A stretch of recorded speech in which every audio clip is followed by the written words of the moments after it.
नमस्कार, मैं हूं देवांजलि मोइत्रा। लोकसभा चुनाव नजदीक है तो सियासी हलचल भी चरम पर है। खासकर देश के सबसे बड़े और सबसे खास राज्यों यूपी और बिहार में तो मानो सियासी भूचाल ही आ गया हो।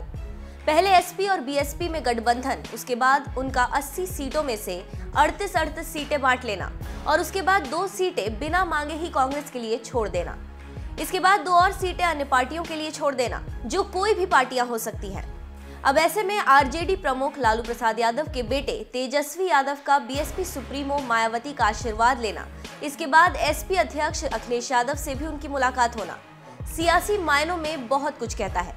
या यूं कहें कि बीजेपी के खिलाफ बन रहे महागठबंधन को तेजस्वी यादव की इस मुलाकात ने और धार देने की कोशिश की है, क्योंकि महागठबंधन तभी काम करेगा जब ये विपक्षी आपस में मिलते जुलते दिखाई देंगे। अगर मिलेंगे नहीं तो जनता के मन में महागठबंधन के प्रति विश्वास कैसे जगा पाएंगे।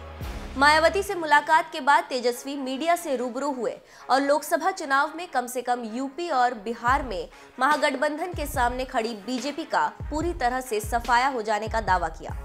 देश में जिस प्रकार का माहौल बन रहा है और जो देश में जिस प्रकार से बाबा साहब के संविधान को मिटा करके नागपुरिया कानून को लागू करना चाहते हैं और जिस प्रकार का कदम पहल मायावती जी ने और अखिलेश जी ने जो गठबंधन मिला करके जो लड़ने का काम किया है, इसके लिए पूरी देश की जनता में काफ़ी खुशी है और ख़ास तौर पे जो बहुसंख्यक आबादी है इस फैसले का स्वागत करती है और मजबूती के साथ जो चुनौतियां हैं उसको सामना करने का काम करेंगे। तो आप समझ जाइए कि यूपी और बिहार से बीजेपी का सफाया एकदम पूरी रूप से होगा। हमको नहीं लगता कि यूपी में एक भी सीट बीजेपी या उनके घटक दल जो है जीतने का काम करेंगे।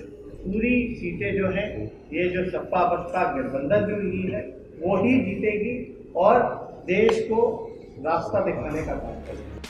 माना जा रहा है कि मायावती और तेजस्वी यादव के बीच मुलाकात दोनों ही पार्टियों को किसी भी रूप में फायदा पहुंचाने जैसा है, क्योंकि हो सकता है कि आरजेडी को यूपी में दिलचस्पी हो, ठीक वैसे ही जैसे बीएसपी को बिहार में दिलचस्पी है, क्योंकि यूपी में तो अन्य पार्टियों के लिए गठबंधन ने 2 सीटें छोड़ी ही है।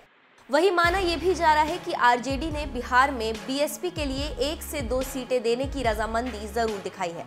इस बीच सबसे दिलचस्प बात जो निकल कर सामने आई है वो है यूपी और बिहार में कांग्रेस की भूमिका, क्योंकि यूपी में भले ही गठबंधन ने कांग्रेस को शामिल न किया हो, लेकिन बिना बोले ही कांग्रेस को 2 सीटें दे दी हैं।